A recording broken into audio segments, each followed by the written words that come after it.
Ils ont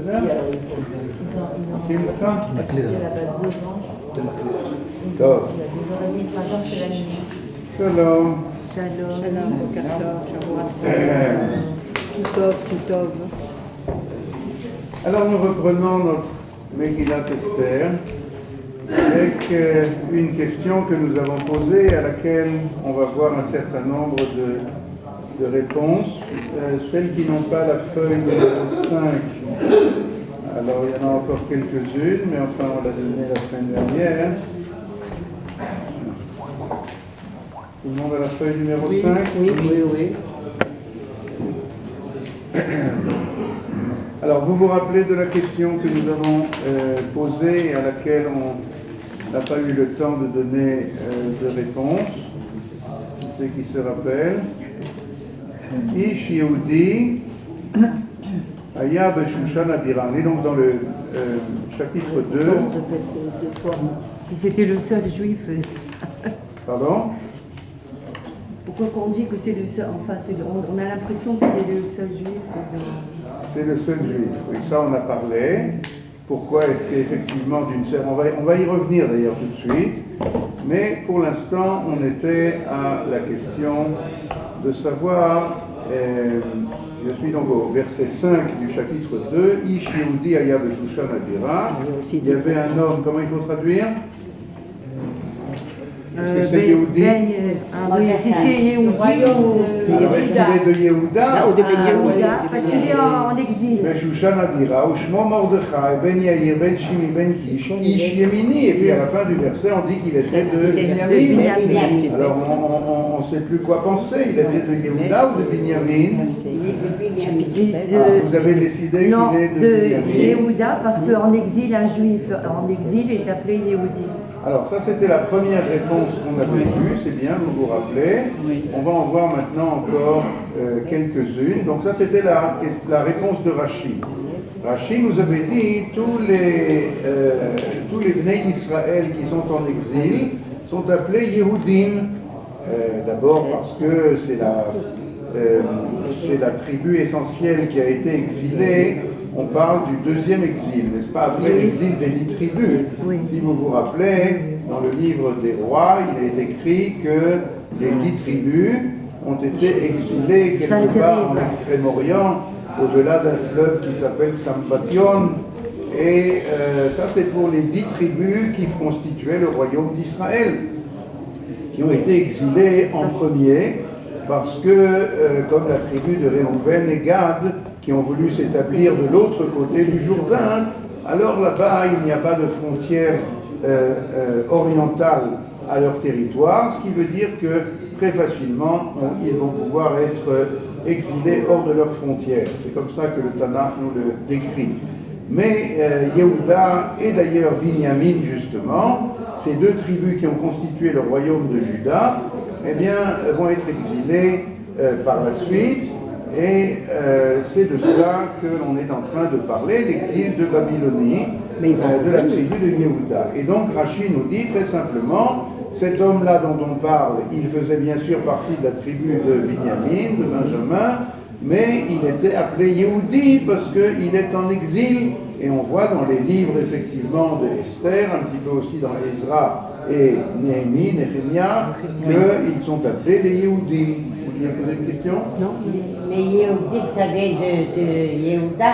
Bien sûr, Yehudim, ça vient de Yehuda, mais c'est le nom du peuple d'Israël en exil, puisqu'il ne reste plus que Yehuda et Binyamin. D'accord ? Mais on affirme pour Mordechai qu'il est de Binyamin. Oui. Alors, c'est d'après cette réponse-là, oui, d'après la réponse de Rashi. On va voir maintenant quelques autres réponses. On les a vues, celles-là, déjà, dans le traité On avait de dit aussi, Megillah. excusez-moi, on avait dit aussi Beshushan, Abira, on avait aussi travaillé un peu sur Abira, la métropole. Oui, non, mais est-ce qu'on a vu, reprenez la feuille numéro 5, on voit au milieu de la page, Talmud Bavli, Masechet Megillah. Dans le traité de Megillah, page 12, il me semble qu'on n'avait pas vu les autres réponses qu'on va trouver ici. Non. On n'avait pas vu. Alors on va les voir maintenant. Vous suivez dans le texte qui est au milieu, Talmud Bavli, Megillah, page 12b. Car il est Yehudi, Alma mi Yehuda Karati. C'est-à-dire que la Gemara dit, on l'appelle Yehudi, ça veut dire qu'il vient de Yehuda. Car il est Yemini, Alma mi Binyamin Kati. Et on l'appelle Yemini, ça veut dire qu'il vient de Binyamin. Alors comment est-ce que tu résous la contradiction? Plusieurs réponses. Amar Rabba Barbar Chana, Amar Rabbi Yoshua ben Levi. Aviv mi Binyamin, Veimo mi Yehuda. Voilà une réponse tout à fait Logique. Logique. Son père est de Binyamin et sa mère de Yehuda. Donc finalement d'ailleurs de quelle tribu il appartient? Benjamin. De quelle son tribu il père. appartient? Alors La tribu, ça va selon le père. Oui. N'est-ce pas? On apprend de la Torah que la tribu, ça va selon le père. Être juif, ça va selon la mère. Quel genre de juif tu es? Ça va selon le père. Quelle coloration tu as? D'accord? Et donc finalement, il est bien de Binyamin, puisque son père est de Binyamin. Mais sa mère étant de Yehuda, comment dire, il a du sang royal dans les veines. Vous comprenez? Il est, et on va voir cela pratiquement, peut-être pas dans toutes les réponses, mais dans beaucoup de réponses, on va voir que ce qui est sous-jacent à cette contradiction apparente, est-ce qu'il est de Yehuda ou de Binyamin? On va voir plusieurs réponses, 6 réponses, mais ce qui est sous-jacent à presque toutes les réponses, c'est qu'est-ce que c'est Yehuda et qu'est-ce que c'est Binyamin, qu'est-ce que ça vous rappelle? C'est encore une fois une histoire de Rachel et de Léa, Mashiach ben Yosef, Mashiach ben David. Tout au long de l'histoire des enfants de Jacob, et plus particulièrement des enfants de Rachel d'une part et de Léa d'autre part, et plus particulièrement de Yehuda d'une part, fils de Léa, et de Yosef ou Binyamin d'autre part, comme fils de Rachel, eh bien, on va assister à des conflits qui ne sont que des préparatifs à une retrouvaille, à des retrouvailles absolument nécessaires pour réaliser et réussir l'histoire d'Israël et l'histoire du monde. Petit à petit, on va découvrir cela ensemble. L'histoire d'Israël, l'histoire du monde dépend de la réunion entre ces deux catégories de personnalités, de manières d'être juif extrêmement différentes, qui s'appellent Yehuda d'une part et Yosef et Binyamin d'autre part. On l'a vu l'année dernière quand on a étudié Ben Shaoul de David. Voilà, Qu'est-ce qu'il y avait entre les deux royautés de Shaoul qui venait de quelle tribu? De Binyamin. De Binyamin, bien entendu, et Mordechai est un de ses descendants, Mordechai et Esther. Et puis d'autre part, on avait vu David qui lui vient de Yehuda et qui depuis le début essaye d'apaiser la colère de Shaoul, essaye de retrouver un amour mutuel, une fraternité mutuelle, même si ça doit pratiquement lui coûter la vie. Voilà, vous voyez comment les choses se retrouvent un petit peu dans chaque contexte. Donc, lorsque Rabbi Yoshua ben Levi, dans notre Gemara, nous dit une information, comment on dit, généalogique, comment on dit ça? Généalogique, oui. Une information que son père était de Binyamin et sa mère de Yehuda, c'est pas simplement, comment dire, une manière de résoudre la difficulté. Bon, sûrement que l'un était... C'est pour nous dire qu'il y a chez ce Mordechai, Ish Yehudi, une tentative de concilier les deux grands courants de messianisme du peuple d'Israël. D'accord? Et puis viennent d'autres réponses dans la même Gemara. Suivez dans le texte. Rabbanan Amrei, les sages ont dit, l'ensemble des sages, il y a des réponses qui sont données par des sages particuliers et d'autres qui sont données par l'ensemble. Rabbanan Amrei, Mishpachot Mitgarot Zu Bezu. Eh bien, ce sont des familles qui se disputent l'une avec l'autre. Mishpachat Yehuda Omeret, Anagarim de Midyanid Mordechai, Velokat Lei David Leshimi Ben Gera. Les familles de Yehuda revendiquent la personnalité magnifique de Mordechai avec lequel on fait maintenant connaissance, et elles disent, elles proclament c'est nous, Anagarim, c'est nous qui avons entraîné des Mithiali de Mordechai, que Mordechai va venir au monde. Pourquoi? Des Lokat le David, le Shimi Ben Gera. Shimi Ben Gera est un sinistre personnage qui descend un petit peu de Shaoul d'ailleurs, qui est un ancêtre de ce Mordechai. Mais lorsque David de Yehuda va commencer à assurer son règne, son pouvoir et sa popularité d'ailleurs sur le peuple, eh bien ce Shimi Ben Gera va se mettre en travers de son chemin et va va l'injurier de tous les noms en lui disant que c'est lui qui a tué Shaoul et qu'à cause de lui le royaume de Shaoul s'est effondré, enfin tout ce que vous voulez.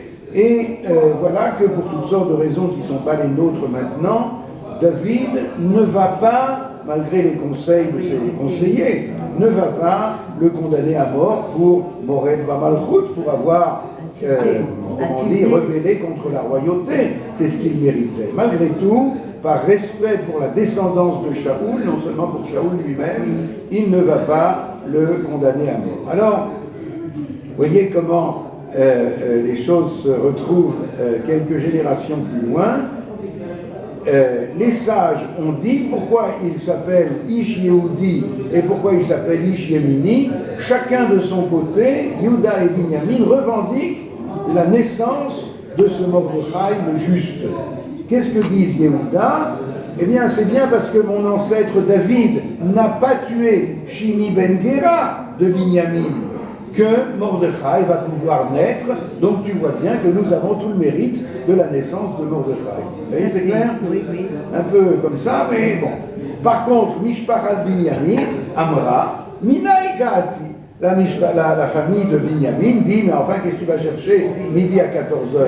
Il vient de chez nous. Donc c'est nous qui revendiquons l'existence de ce juste, car il est de notre descendance de Binyamin. Ça va? Vous avez suivi dans le texte?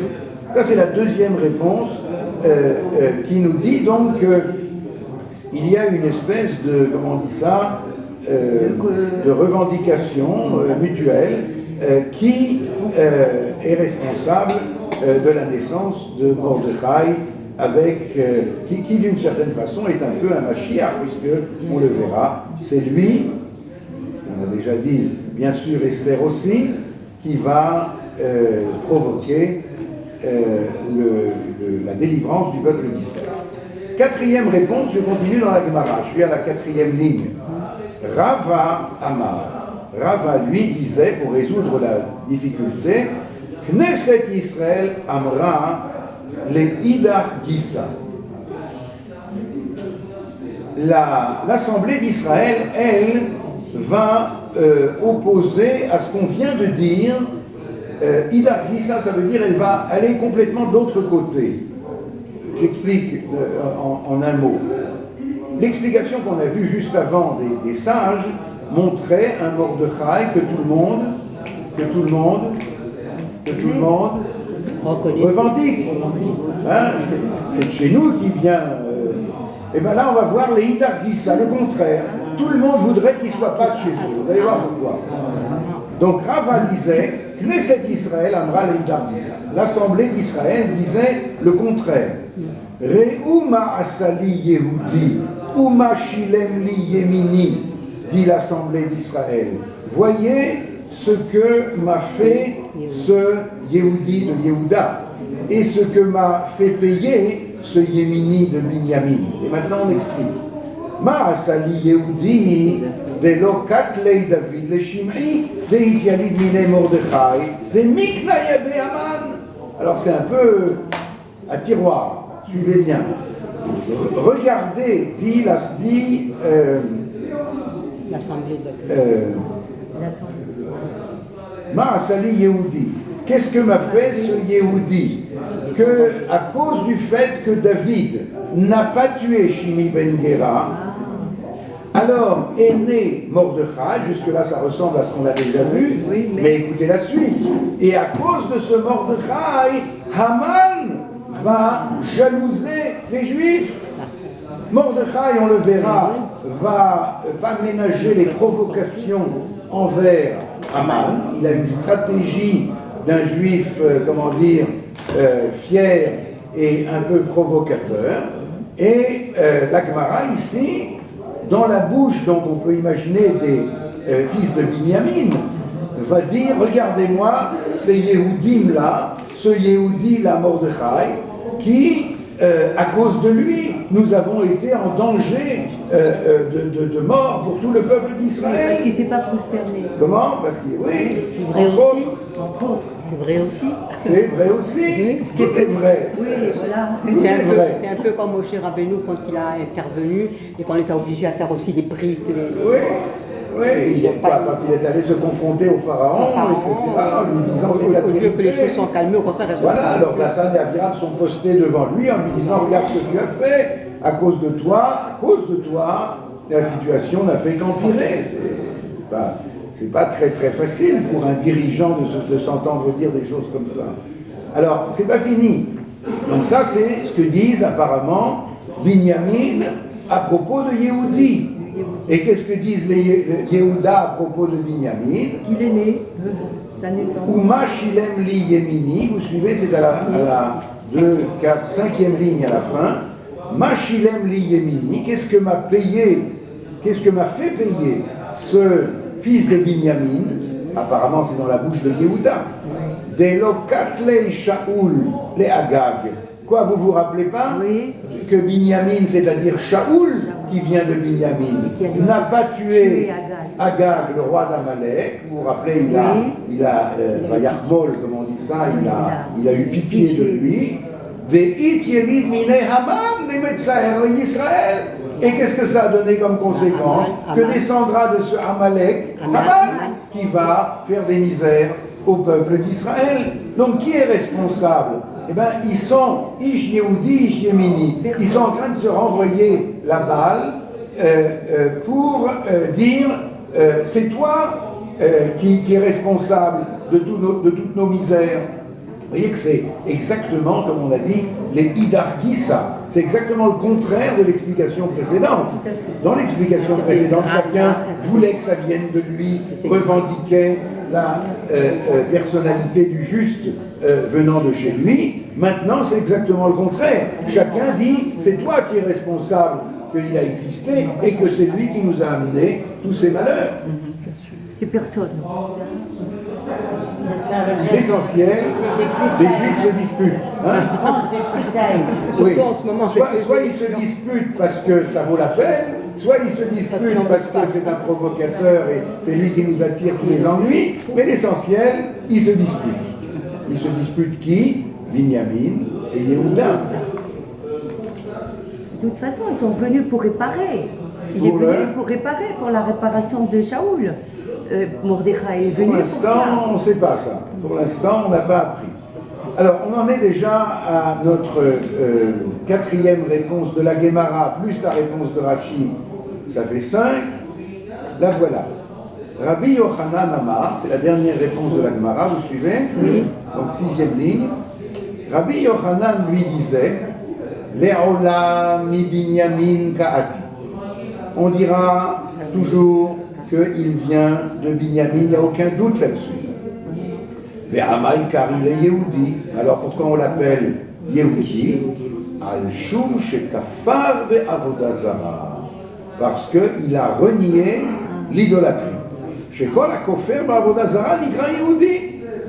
Toute personne qui renie l'idolâtrie est appelée Yehudi, est appelée juif, Kedirtiv, Itai Gouvrin Yehudaïm. C'est un verset qui se trouve dans le livre de Daniel, au chapitre 3. Alors je vous lis ce verset, vous ne l'avez pas sous les yeux, mais écoutez bien. Là-bas, dans le livre de Daniel, au chapitre 3, au verset 12, il y a écrit Itai Gavrin Yehudaïm. Vous savez que Daniel est écrit en grande partie en araméen. Alors ne vous affolez pas, je vais traduire. Itai Gavrin, il y a des hommes juifs, Yehudim, disent les conseillers du roi de Perse, du roi de Babylonie, pardon, Itai Gavrin Yehudaïn, Dimanit Yadron Alavidat Medinat Bavel. Il y a des hommes juifs que tu as nommés comme préposés à l'administration du pays de Babylonie, et ils s'appellent comment ces hommes juifs? Shadrach, Meshach et Abednego. Vous savez qui c'est? Les amis de Daniel. Les familles de Daniel. Ce sont les noms, non? Ce sont les noms de Hanania, Mishaël et Azaria. Ah, les trois, oui. En babylonien. On leur a donné des surnoms qui conviennent. Quand on est, je sais pas moi, on s'appelle Goldenberg et on est nommé au Conseil d'État en France, oui, on va s'appeler Durand. L'État. Non, autrement, comment? Même Durand, on va se rendre compte que c'est Goldenberg qui a changé. Alors, parce qu'il y a un D. Oui, c'est sûr. On lui dit avant comment vous appelez, on lui dit Ah, oui, avant c'est comment ça. vous êtes. Pas comment. Bon, c'est un peu du même. Alors on leur a donné ces trois noms babyloniens, Shadrach, Meshach et Abednego. En tout cas, on les appelle, disent les conseillers qui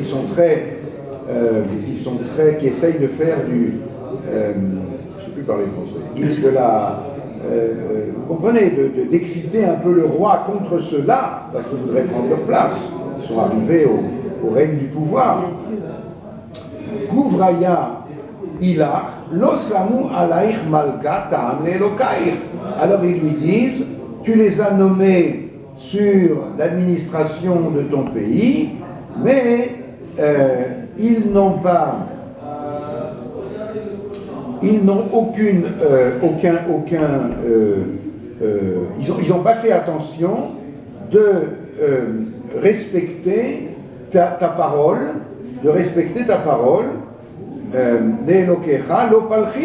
ils se prosternent même pas devant ton Dieu, ni devant ton idole. Vous savez que Nabuchodonosor avait fait ériger une immense idole à Babel, et ta statue, ils ne servent pas,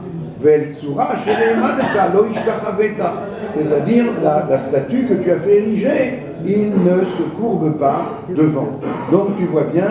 Alors qu'est-ce qu'on apprend de là, de ce verset? Que Yehudaïn, les Juifs, ça veut dire ceux qui ne se prosternent pas devant la Avodah Zara. C'est ça qu'on voulait montrer. D'accord? Donc c'est ça, dit Rabbi Yochanan. Bien sûr, il vient de Binyamin. Pourquoi donc on l'appelle Yehudi, Ish Yehudi? Parce qu'il renie toute idolâtrie. Il renie toute idolâtrie. Donc ça correspond un petit peu à ce qu'on avait vu au départ, quand on a lu Ish Yehudi Aya B'Shushan Abira. On a dit quoi? Il n'y en a qu'un. Point d'interrogation. Bien sûr qu'il y en avait beaucoup, mais Yehudi dans ce sens-là, qui renie la Avodah Zara, eh bien apparemment il n'y en a qu'un. Et comme vous avez cité tout à l'heure, on le verra bientôt dans le chapitre suivant, comment est-ce que lui ne se prosternait pas devant Haman. Et vous savez très bien que Haman avait non seulement s'était promu grand vizir, mais il avait profité des bons augures du roi pour se mettre une grande croix, enfin ce n'est pas une croix, mais une grande idole de Avodah Zara. Comme ça, quand les gens se prosternent devant lui, ils se prosternent devant son idolâtrie par la même occasion. Et vous vous rappelez de ce verset qu'on va voir bientôt, où Mordechai lo yichra velo yishtachave. Il ne se courbait pas et il ne se prosternait pas. Pourquoi il y a marqué deux fois? Il aurait suffi de l'un des deux. Pour lui, pour l'homme et devant l'idole. Ni devant l'homme. C'est joli, c'est probablement vrai, c'est dans le chat, mais au niveau un peu plus profond. Tout le monde a compris la question? Oui. Pourquoi il y a marqué deux fois? Il aurait suffi de dire lo yishtachave ou lo yichra. Une fois pour la tribu de Yehuda, une fois pour la tribu de On ne se protège pas devant un homme, même s'il est... C'est ce qu'elle a dit. D'abord un Donc homme. un pour l'homme et un Et pour après, l'idolâtrie. ce qu'il représente. Bien fait. Et un pour une tribu et l'autre pour l'autre. Pour Yehuda, pour Yehuda. Ah oui, puisqu'il est fils de... L'ira, ça veut dire que même sans faire des gestes, il peut avoir des pensées approbatives par rapport à sa façon de penser. Je ne sais pas. Yifra, très, au niveau le plus chat, Coréa, c'est Coréa Beret. C'est s'agenouiller. Mishtachave, c'est la tête contre terre. Bon, alors on peut dire ni ça, ni ça. Il aurait suffi de dire l'un des deux. Alors, l'enseignement qu'on verra lorsqu'on arrivera là-bas, je le dis parce que c'est lié avec ce qu'on vient de voir, c'est que c'est de la provocation. Vous entendez? Lo yira velo yishtachave, ça veut dire davka, je sais pas comment vous dire ça. Car une fois c'était le Rav Wiener, il y a de nombreuses années, qui a dit mais enfin je ne comprends pas une chose. Là on prend un peu de l'avance sur ce qui nous attend, mais c'est lié avec ce qu'on vient de voir. Il dit je ne comprends pas une chose.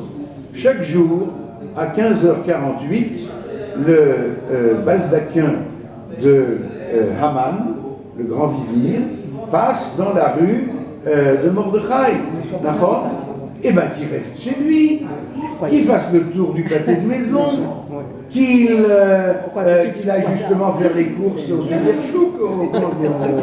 C'est pas le moment de sortir. Non! Ça veut dire Davka, il sortait à ce moment-là. Et il se tenait. Et on verra même plus quand on arrivera là-bas à quel point c'est de la provocation. Et l'autre devient fou. Tout le monde se prosterne, il est tout puissant. Sauf lui. Sauf montrer qui il est. On verra d'ailleurs que cette façon de faire n'est pas forcément homologuée par les Anshe Knesset Agdola. On verra que les membres de la Grande Assemblée, on a entendu ça déjà un petit peu dans la Gemara qui nous occupe, puisqu'il y a en tout cas une opinion, parmi plusieurs, qui dit, regardez ce qu'il nous a fait, il a mis en danger le peuple d'Israël. Ce n'est pas évident d'agir comme ça. On se posera la question lorsqu'on arrivera là-bas, si c'est comme ça qu'il fallait faire. On a eu un cours là-dessus. Ouais. Je ne sais pas quand est-ce que c'était, sur le fait d'une certaine façon d'agir. Est-ce qu'on met le peuple d'Israël en danger ou est-ce qu'au contraire, ça nous permet de monter un schlag? On a eu un cours. C'était l'année dernière avec David et Shaoul. Ça me revient. Il y a eu. Pas à propos de Goliath, peut-être? Je ne sais pas. Je ne me rappelle pas, mais enfin, peut-être. C'est un peu malheureusement quand on dit aux jeunes de ne pas mettre un kippa en France, pour ne pas provoquer, pour ne pas... La seule différence, c'est que profil bas. Ah, vous voulez dire avec on n'est pas chez nous là-bas, on n'est pas chez nous ici, c'est vrai. Ça ressemble. Ça ressemble. Waouh. Waouh. On est interpellé en ce moment. Vous avez vu la publicité sur la kippa magique? Oui, j'allais le dire. Mais... C'est quoi? C'est avec des cheveux. Oui. Ça fait longtemps que ça existe. Ah bon? C'est quoi? Ça fait longtemps, ça fait quelques bonnes années que ça existe. Vraiment. On avait perdu l'habitude de... Moi, je me souviens jeune, le directeur de l'école Yavne disait, on rentrait à la maison, on mettait la casquette sur... Personne ne restait avec quelque chose sur la tête, pas. On rentrait de la... Et donc, quoi? Je n'ai pas compris. Donc, il ne faut pas la mettre. Il ne faut pas la mettre. Il ne faut pas prendre. Casquette, mais pas une kippa. On met la casquette. On met la tête, mais pas la kippa. C'est-à-dire, avec la casquette, on a l'air encore plus juif, mais honteux. Voilà. Mais bon, à l'époque, on ne reconnaissait pas tellement. Maintenant, vous avez beau mettre n'importe quoi sur la tête. Qui c'est qui met aujourd'hui une casquette en train de mettre? Il y a des casquettes un peu spéciales. Moi, quand je suis en France, ces dernières années, de moins en moins, Dieu merci, eh ben, je mettais un béret basque. Alors, non, parce que je vais vous dire,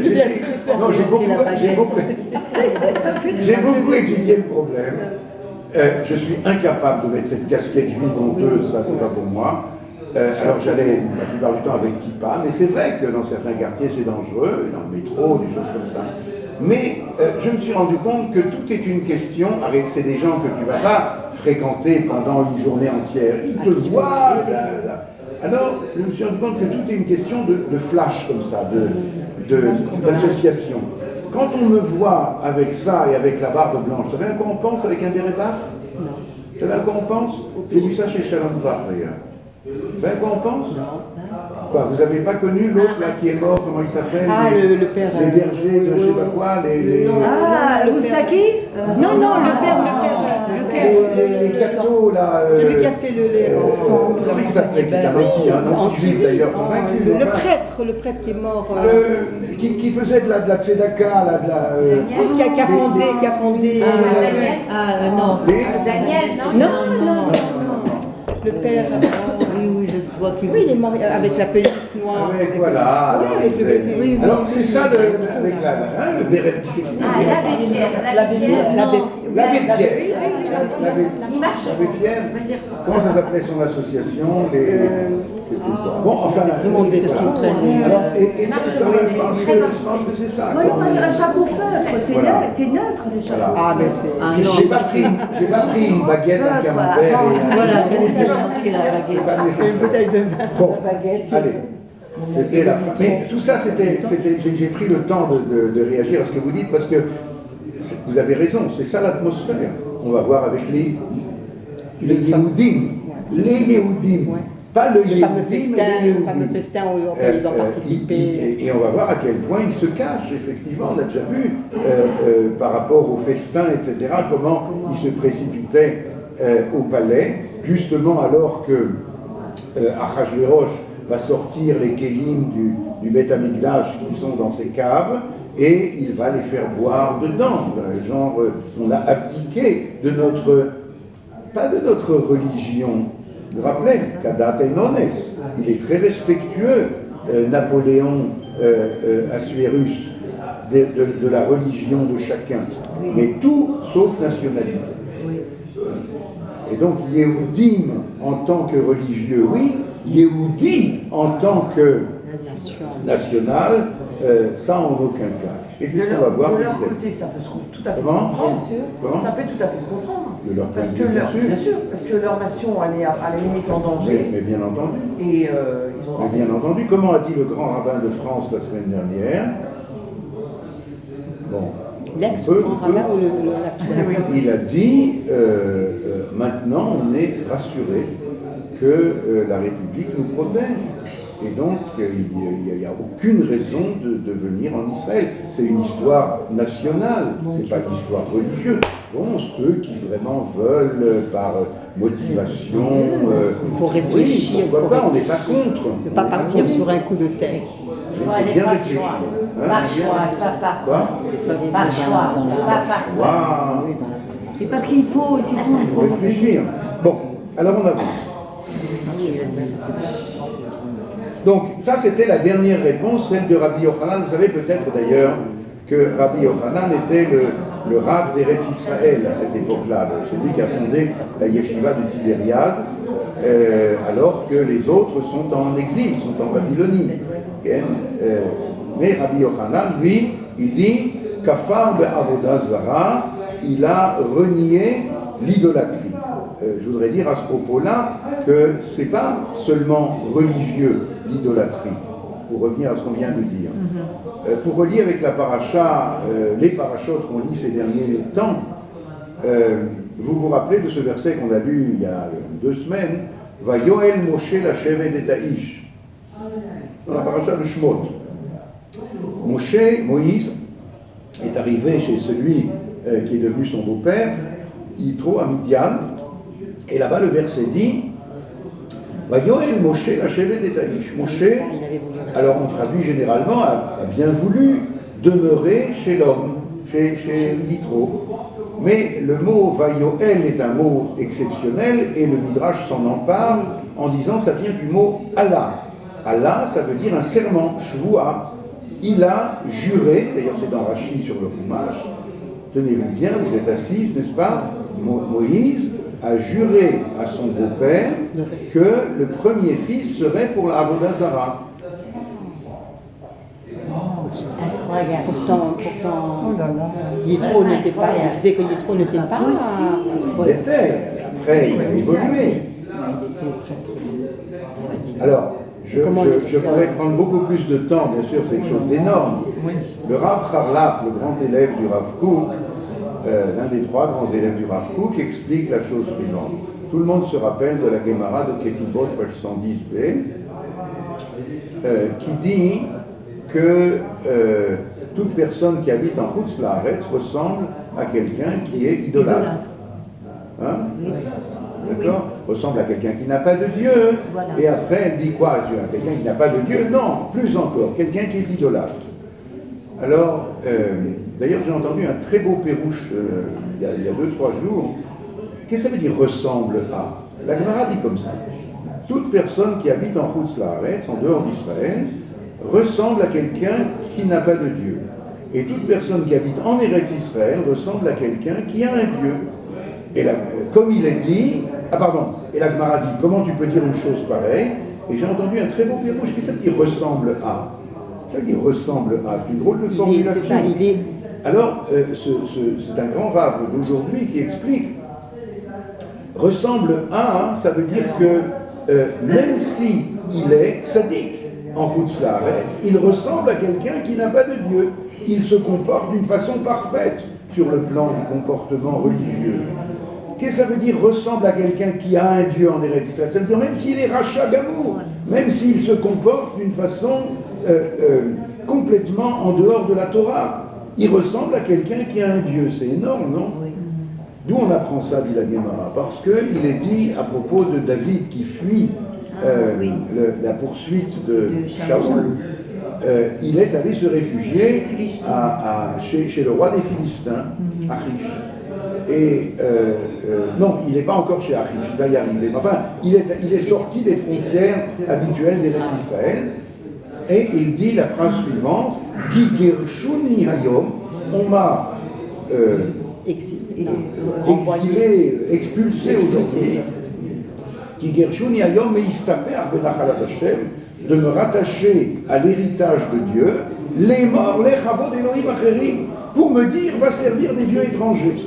Donc on voit que celui qui sort des frontières d'Eretz Israël, c'est comme si on lui disait va servir des dieux étrangers.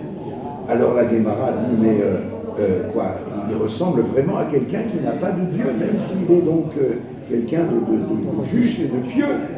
Alors il dit non, c'est pire, il ressemble à quelqu'un qui est mauvais d'Avodah Zarah, comme on l'apprend de David, il ressemble à quelqu'un qui est idolâtre. Alors je termine simplement le parcours. Alors, pourquoi il ressemble à quelqu'un qui est idolâtre, ça vous avez compris, non? Parce que sur le plan, encore une fois, écoutez les paroles des rabbins, je ne vais pas en dire trop, mais en France en ce moment, c'est-à-dire ils n'ont pas une pensée libre, ils ont une pensée qui est assujettie à ce qui est politiquement correct, etc. Et donc ça s'appelle idolâtrie. Ça veut dire même lorsqu'ils servent Dieu, c'est Dieu filtré, si vous voulez qu'ils servent. Hein, c'est joli comme expression, non? Ils servent un Dieu filtré. Aliéné. Aliéné, oui, mais filtré, ça veut dire plus, parce que j'utilise ce que dit le Maharal avec les sarim, des génies de chaque civilisation. Ça passe le filtre des génies de la civilisation. Alors c'est pas servir Dieu. Maintenant, je termine simplement avec Moshe. Alors le Rav Harlab dit, vous vous rappelez d'où on était parti? Oui. Comment est-ce qu'il a pu jurer que le fils aîné serait de l'idolâtrie? Il dit non, c'est avec la Gemara de Ketubot, il a juré qu'il resterait là-bas jusqu'à ce qu'il lui donne l'autorisation de partir. Rester en Chutz La'aretz et pas venir sauver le peuple d'Israël pour le faire entrer au pays d'Israël, ça veut dire servir l'idolâtrie. Je n'ai pas compris, non. C'est-à-dire ça. Hein? Pourquoi promettre son premier fils? Oui, c'est ça. Ah, ça c'est une autre question. Et il a, par respect pour celui qu'il a hébergé, qui lui a donné une femme, Tzipora, une femme extraordinaire, et tout ça, alors il a accepté la demande de Yitro qui lui demandait de ne pas partir sans son autorisation. C'est un sujet en soi. Ça s'appelle, dit le Rav Harlab, comme s'il était Oved Avodah Zarah. Et c'est pas puni par Hachem? On peut le faire? Il y en a qui disent que c'est ça qui est marqué après dans l'histoire où ils sont partis en chemin. Oui. Et il y a une histoire avec l'aîné, justement. Oui, justement. Il y en a qui disent que c'est là qu'il a reçu sa punition, pour ainsi dire, grâce à Tzipora, et c'est bien passé. Bon, on s'arrête là. Alors, tout ça c'était pour parler un petit peu de la Avodah Zarah, qui n'est pas seulement une histoire religieuse comme on comprend d'habitude, mais une histoire nationale. Et c'est ce que dit le Rabbi Yochanan. Un Yehudi, c'est celui qui... Un Yehudi, c'est une notion nationale, n'est-ce pas? C'est quelqu'un qui réfute la Avodah Zarah.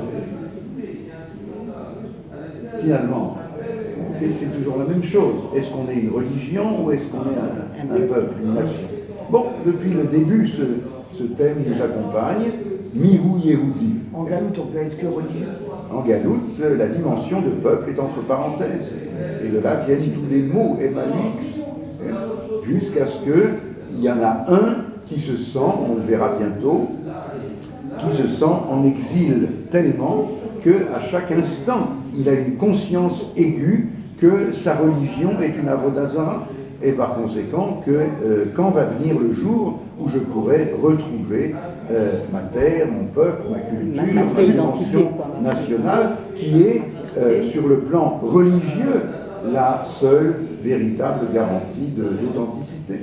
Et en exil, on n'a pas d'autre façon de... Comment ? En exil, il n'y a pas d'autre façon de se comporter. Bon, ça c'est le fameux Rashi que vous connaissez, qui cite le Sifri, et qui dit, le Rashi, le Ramban demande comment est-ce que Jacob a épousé deux sœurs, c'est interdit. Mais en Hutzlaaretz, Vous avez pensé à ça? Oui. Alors il dit non, mais il était en Hutzlaaretz. En Hutzlaaretz. Et c'est pour ça qu'elle meurt en route après, parce qu'on rentrait en Israël. D'accord. Alors, Rashi dit, vous le connaissez ce Rashi, il dit qu'il pose la question d'après le Sifri, est-ce qu'il pose la question Hatsi Vilar Tziyunim, c'est à propos d'un verset qui dit fais-toi des, comme le petit pousset, comme on dit, fais-toi des signes, des signes pour ne pas te perdre. Alors Rachid dit bah oui, même quand on est en Hutzlaaretz, Rachid à 3, même quand on est en Hutzlaaretz, il faut continuer à mettre les téphilines et à faire la mezouza. Il parle de trois choses, pas une tzitzit, car Hatsi Vilar Tziyunim, c'est le seul moyen que lorsque tu reviendras au pays, alors tu n'auras pas oublié ce qu'il faut faire. Vous avez compris? Donc ça a une vertu, comment on dit, des mitzvot en Hutzlaaretz, c'est pour ne pas oublier. On vous dit Protectrice. Ah non, non, pas protectrice tellement. Peut-être il y a d'autres textes, mais non, il dit pour pas oublier. C'est ça. Pour pas s'oublier. Pour continuer. Dans ce sens-là. C'est pour ça que quand c'est Pessah Sukkot, quand c'est Chol HaMoed Pessah Sukkot, alors là, il y a le touriste, il est perturbé, parce que en Israël, on n'a pas les tefilines. Ah oui. Donc Hutzlaaretz. Ah oui? En Hutzlaaretz non plus, sauf chez vous. Ah voilà. En Alsace, Je sais qu'il y avait des dictateurs. Je voudrais dire qu'il ne faut pas décimer En Israël, la religion qu'on avait à Hutzlaaretz. C'est grâce à ces rabbinim, à l'étude de la Torah, que le judaïsme s'est perpétué et qu'il a existé jusqu'à maintenant. Bien sûr. C'est important. Comme ça, on n'a pas oublié qui on était. Comme ça, on n'a pas oublié qui on était. Mais la valeur authentique des mitzvot, c'est seulement en Eretz Israël. Mais c'est pas seulement l'étude de la Torah. Elle a existé là-bas, à Hutzlaaretz. C'est grâce à cette étude qu'il y a le judaïsme. Et peut-être que si les rabbinim leur avaient dit levez-vous et rentrez en Il y avait Israël, des très grandes. Et Rachid était bien français. Après, à une fois, Rachid était bien Israël, français et par la pourtant. C'est un. Tout en sachant, vous connaissez, madame donne l'exemple de l'étude de la Torah en Hutzlaaretz. Alors vous savez que le Talmud de Babylone, c'est un monument, le Talmud de Babylone. Hein? Quoi? Mais pas plus que il y a celui d'Israël. 63 traités du Talmud, du Talmud Bavli, 63 traités, c'est un monument. Eh bien, il y a un verset dans les Lamentations de Jérémie qu'on lit à Tisha B'Av qui dit Bamahashakim Oshivani Kemete Olam. Dans les ténèbres, tu m'as installé comme les morts du monde. C'est pas un verset joyeux. Hein? Et le Talmud Bavli dit de lui-même Bamahashakim, dans les ténèbres tu m'as installé, c'est le Talmud de Babylone. Par rapport au Talmud de Jérusalem, c'est les ténèbres. Quand vous dites qu'ils ont étudié la Torah, bien sûr. Bien sûr, de subsister, de garder le fil conducteur. c'est mieux que rien. C'est mieux que rien, mais ils auraient dû se lever et leur dire. Comme le Maral de Prague, comme Rashi, Comme ceux qui étaient. Qui ne vivaient chez que nous. par l'espoir du retour ici. Eh ben oui, Voilà. Ils ne sont Mais- jamais retournés en mais il y a Israël. eu- Les grands de Babylone Jusqu'à ils maintenant, ne sont jamais c'était- revenus en Israël. Les grands de Babylone. Oui, ceux qui ont écrit le Talmud de Talmud Babylone. Bavli, bien sûr qu'ils sont revenus. Ah, ils sont revenus. Dès qu'ils pouvaient, Rabbi Zeira, Rava Mishnah, on a parlé de ça la dernière fois. C'est les non premiers qui sont Rabbi partis. Zeira esquivait son maître Rabbi Yehuda Oui. pour pouvoir monter en Eretz Oui, mais il y Israël. en a un seulement. Non, il y en avait apparemment, plusieurs. de lui on parle parce qu'il esquivait son maître. C'est son maître qui enseignait qu'on ne peut pas.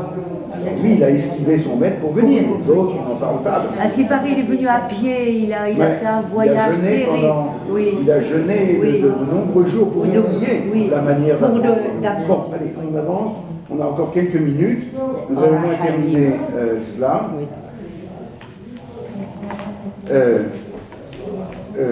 Juste encore une dernière réponse à la question qui est la nôtre. Donc, on a déjà 5 réponses. Une dernière, on va voir dans le Yalkut Shimoni, et par là, on va clôturer notre cours d'aujourd'hui. Vous voyez Yalkut Shimoni, Esther? Oui. C'est trois textes avant la fin. Oui, en dessous de ce Ish Yehudi, alors le Midrash, Yalkut Shimoni, demande Vechi Mishevet Yehuda, même question. Est-ce qu'il était de la tribu de Yehuda? Vahalo Mishevet Binyamin, n'était-il pas de la tribu de Binyamin? Comme il est dit, Ish Yemini, et là. Alors voilà la 6e et dernière réponse. Shenatan Yehuda Nafsho al Binyamin Benitzraïm. Ça aussi, ça fait pas très longtemps qu'on a appris ça dans la paracha. Il y a peut-être un mois à peu près. On a appris que Yehuda, fils de Jacob, a donné sa vie à la place de Binyamin. C'est ça. Vous vous rappelez de tous ces événements? Il s'est porté garant, oui. Amarlei Akadosh, il s'est porté garant, ça veut dire qu'il a donné sa vie à la place. Hein, c'est pas simplement se porter garant, Oui, oui. je donne $1 million de dollars. Amarlei Akadosh Baruchu, alors Dieu lui a dit, Ata natata nafshecha